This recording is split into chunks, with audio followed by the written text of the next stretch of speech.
Hello, hello, and welcome back to the 5 Foot Strong podcast. I'm your host, Jessica Gerlock, and today I'm very excited. We have a very great guest for you who had a big impact on my personal journey, and I'm excited to share her all with you all.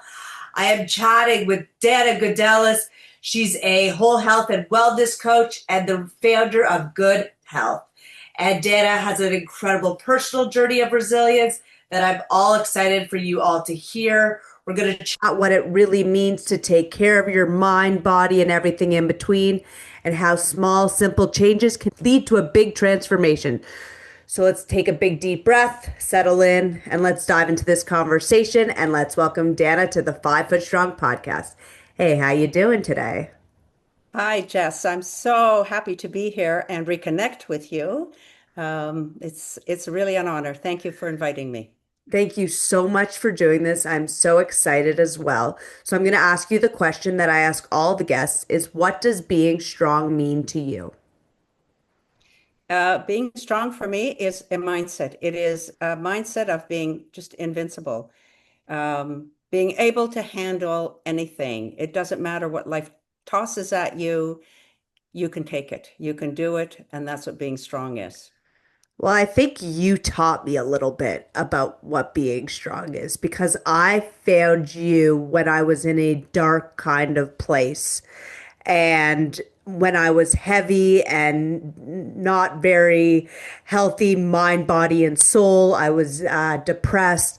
But I met you the corporate world as an intern, and I remember I was behind a cubicle one day, and you said to me, "You don't belong." And those words changed my trajectory. And so I want to give you your flowers. So thank you so much for doing that. And let's talk a little bit about your journey of resilience and how you came to good health. Well, when we met, Jess, I believe at that time I had just come back to work after a very long disability leave. I had fought my second battle with cancer.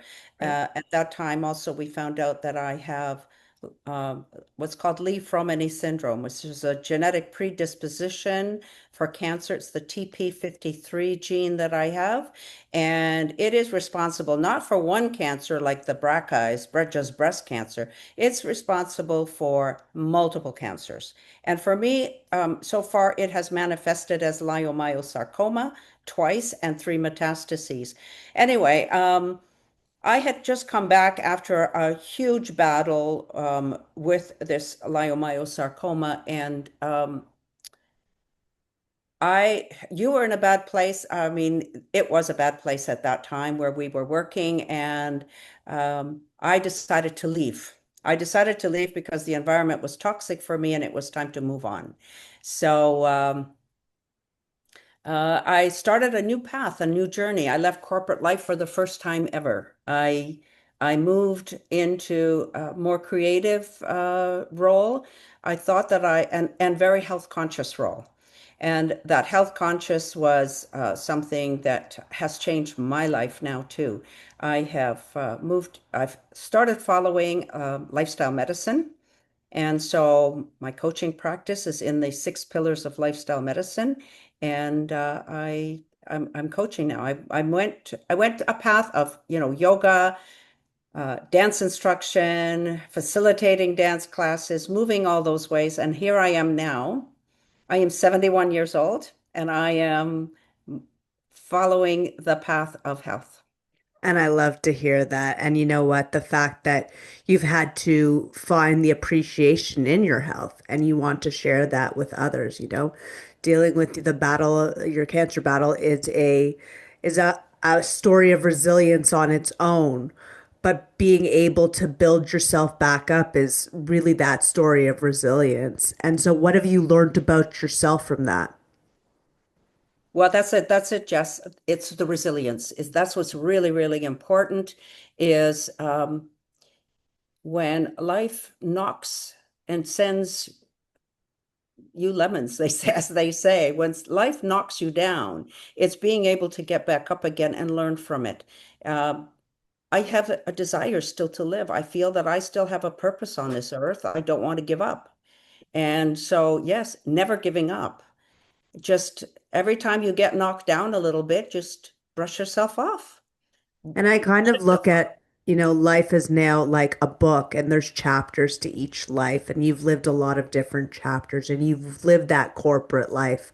And now you found that the health is more of a priority that you want to pursue, even as a business. Do you find more passion and, you know, purpose in, selling health? Well, definitely. It's a matter of I have seen the difference in myself.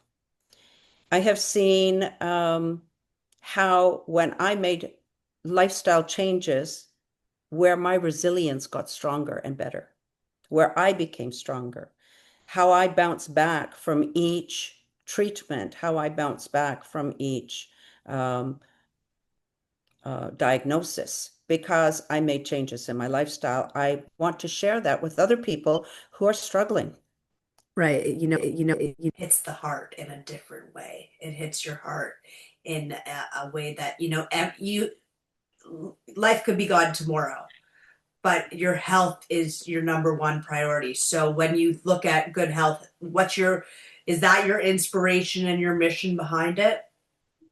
Oh, well, your health is your wealth. Yes, 100%. Because, I mean, take a look at the famous people like Steve Jobs, who's had billions of dollars. Hmm. Those dollars did not save his life.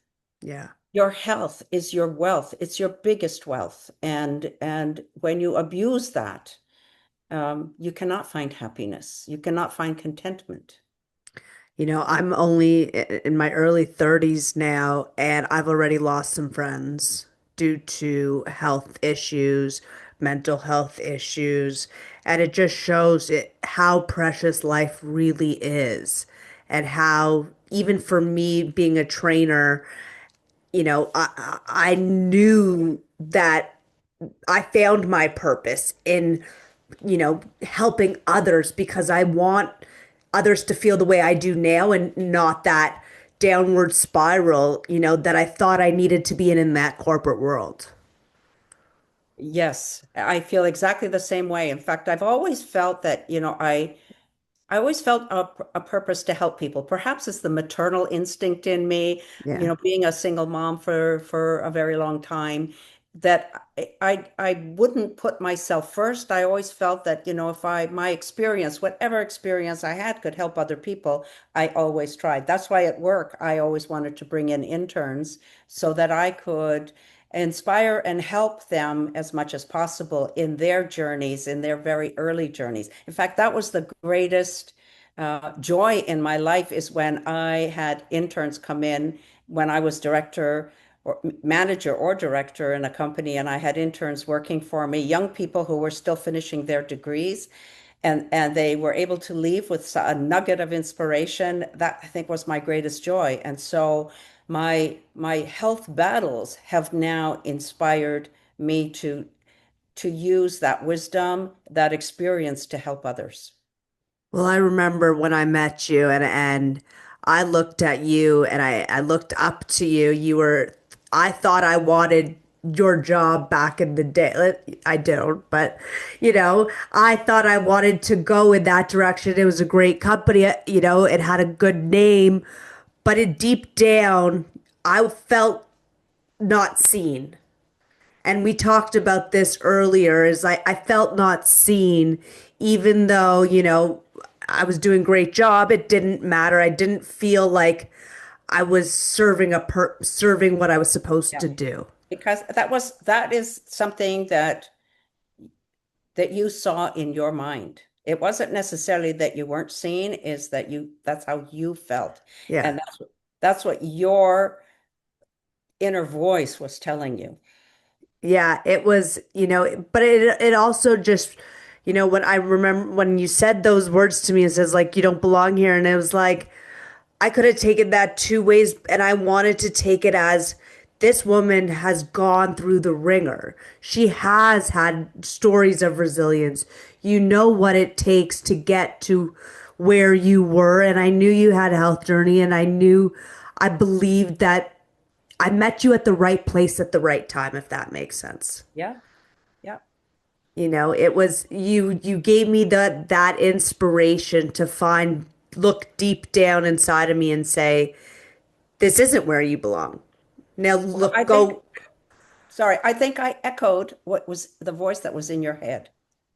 probably. And again, I'm a very confident person now, but again, we talked about I didn't have that self-esteem, No, you did not.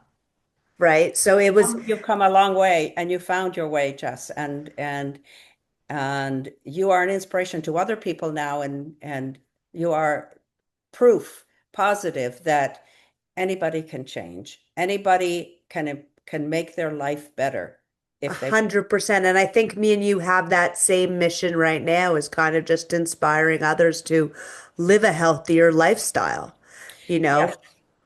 But all of that, all change. I mean, my coaching is founded in the six pillars of lifestyle medicine, and that be exercise, nutrition, sleep, um, Stress uh, management. stress management, positive social connections, Yeah. toxic substance management, all of these things. I mean, that's Yeah. common sense stuff. And but if any of those are lacking in your life, it requires change, and change requires mindset, and mindset is probably the most important thing to tackle. Having the knowledge of what you want to, what your goals are, what you want to accomplish is really important, and that's, really what I found set up in my coaching. But once we determine what the goals are, what needs to be fixed, then you have to focus on mindset, the mind of I am capable, I can do this, I am worth it, and I deserve it. Well, you don't know this, but I have the word mindset tattooed on my rib because I have the phrase never give up tattooed on my arm. and there you go, it just reminds you that it is mindset controls everything, is your perception to how you lead life, how you tackle anything that life throws your way. Yes. It all starts with your mindset. Absolutely. Absolutely. And that is the biggest challenge that we have within ourselves, because we have these little voices in our head that are constantly sabotaging us. And that's where you seek help from other people. And going back to your question, your very first question, what does strong mean? Having the courage to ask for help. Yeah. 100%. And I knew I needed help. And like, I remember right after my internship, I left and I didn't know, I was at that, fork in the road. I could have continued this way, uh, doing what I was doing, or I could flip the script. And I share that story for sure in the book. Is I went to LA by myself and my parents were nervous and I was there. I took some of the money and I was like, I just need some time by myself. And at that point, I came back and I was like, something needs to change. And I joined a gym and I changed that mindset and that mindset flipped. And then I started to lose the weight and then the confidence came. And then, it's just, it all kind of was a ball that everything had to happen for a reason and everything had to happen at that right time. Now I'm 33 and I'm in the best shape of my life. Have my mental health is great, my physical health is great, and I don't think I could have said that when I met you all those years ago. Yeah. No, no, you were not at all that person. And so I wanted to just, kind of touch on your going to the exercise first. I Yeah. think that is such an important tool in health, Hmm. kind of because well, when I talk about the six pillars, as we mentioned, nutrition, exercise, sleep, stress management, and positive social Yeah. connections, and toxic substance management. Exercise is a great foundation to start making the change because it contributes to all of those. When you're exercising, your endorphins are up, you start feeling better overall, you have a much more positive attitude. I mean, Yeah. slowly, it doesn't happen overnight, but No. slowly, slowly, slowly, all of that starts coming together. It is so very important. I remember it was like, I think the day after I got back, I joined like a community center gym because I was, it is intimidating to walk into a gym.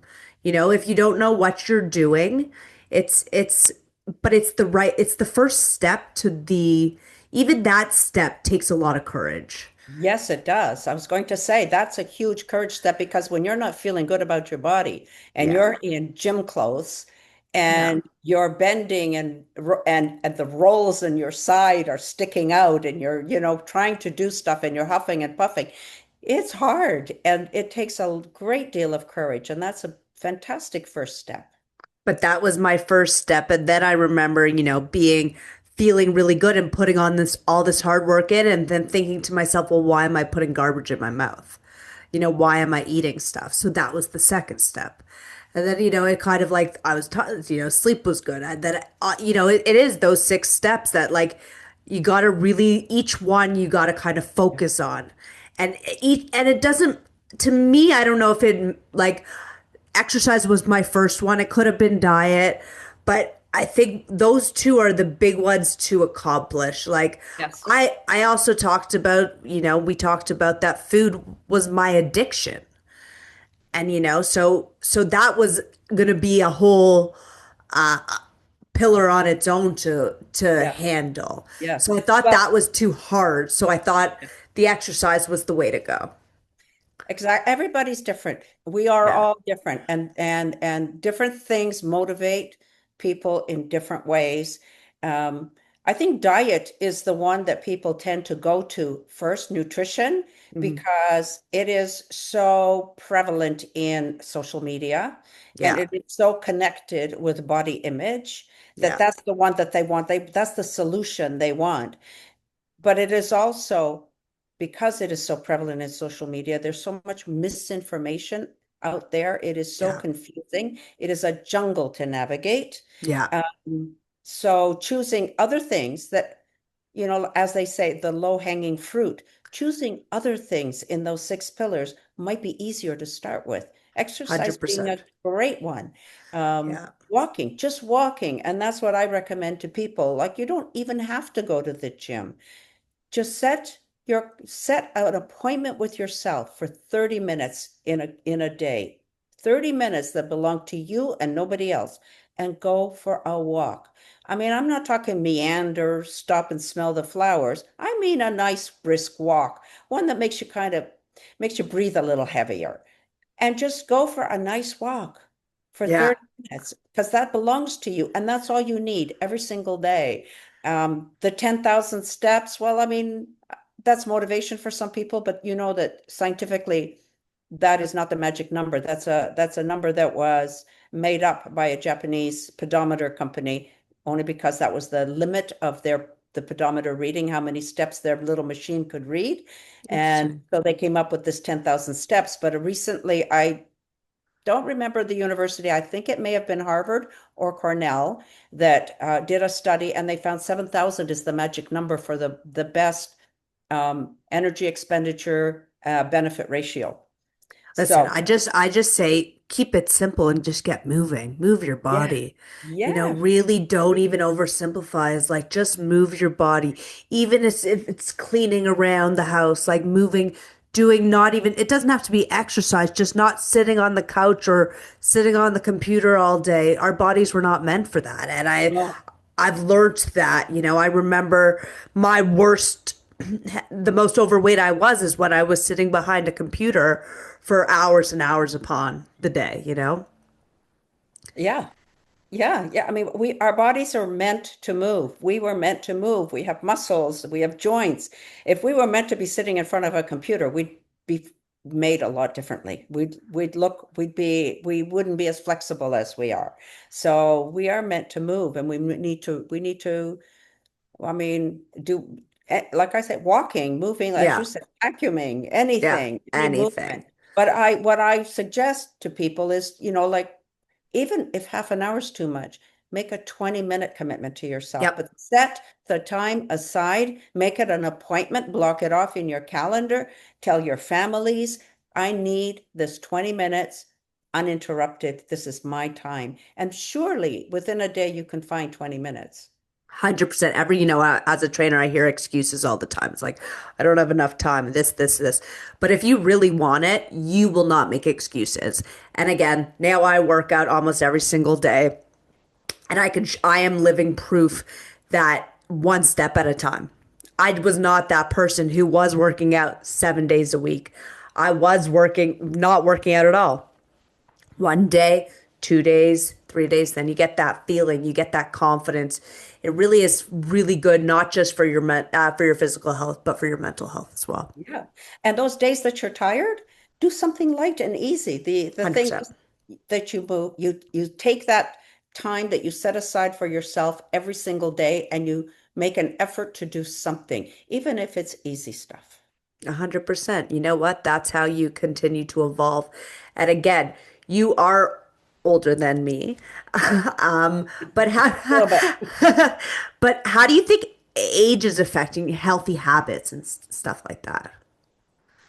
Oh, I don't know. I don't know if I'm going to say that age is affecting healthy habits.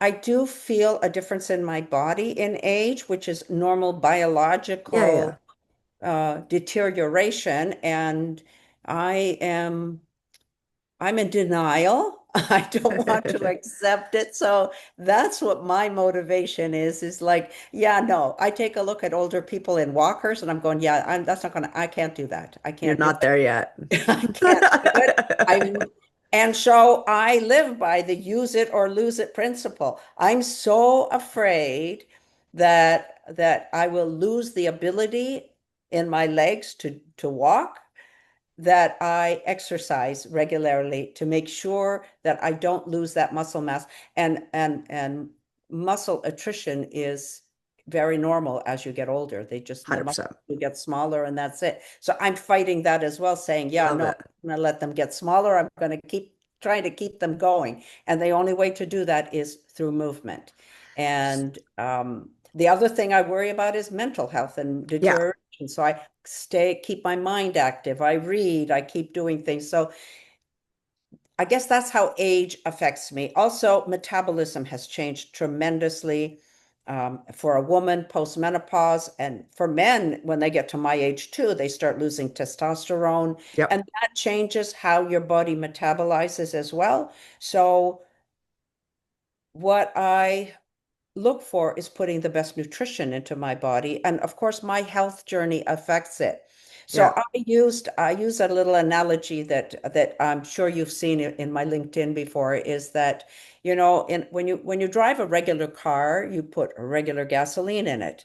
But when you upgrade to a more premium car like a BMW or a Mercedes, the recommendation is to put higher octane fuel in the car. Now need to put the premium fuel into your car. Of yep, course, you can still continue to put the regular gas in, but your car's going to have more maintenance issues further down the line, just like our bodies. yep.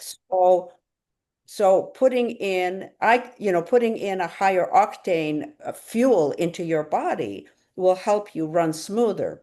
Mhm. I personally see myself as a Lamborghini. I love it. But I want the highest octane that I can get into my car. I love it. I'm gonna be that yellow Lamborghini right beside you on that one. But so before we end, I want you to share, maybe you can share a healthy tip for somebody in your age range that can maybe live a healthier lifestyle. Well, I mean, just as we said, it's all those six pillars. The healthy tip is to eat the healthiest food, and um, there is no perfect diet out there. There's again, stay away from the misconceptions about diets. There's all the misinformation. Eat whole, healthy food as closest to how nature developed it. Avoid food with chemicals and preservatives and artificial colors and what they call on the labels natural flavoring, because we don't know what that is. That's the mystery stuff. Avoid mystery ingredients. Eat whole, healthy food as much as possible and get out and walk. I thank you so much for sharing that message because I completely agree on everything you just said. If people want to find you, Good Health, learn more about Good Health, where It's Gude Health, GudeHealt at .com. Gudehealth.com is my website. You can find me on LinkedIn under my name, Dana Gudelis, Gude Health. And that's thank it. you. Thank you so much, Dana. I'm grateful for you. I always will be. Thank you so much for coming on this podcast and, sharing a little bit more and inspiring maybe other people because you definitely have inspired me. So thank you. Thank you. It's been an honor to speak with you, Jess, and I am inspired with your journey as well. Well, Keep going, let's keep keep going. inspiring each other. And if you like this episode, please like, comment, subscribe, and share. And remember, whether you're 5 feet tall like myself or 7 feet tall, we are all strong in our own unique and beautiful ways. Have a great day and stay strong.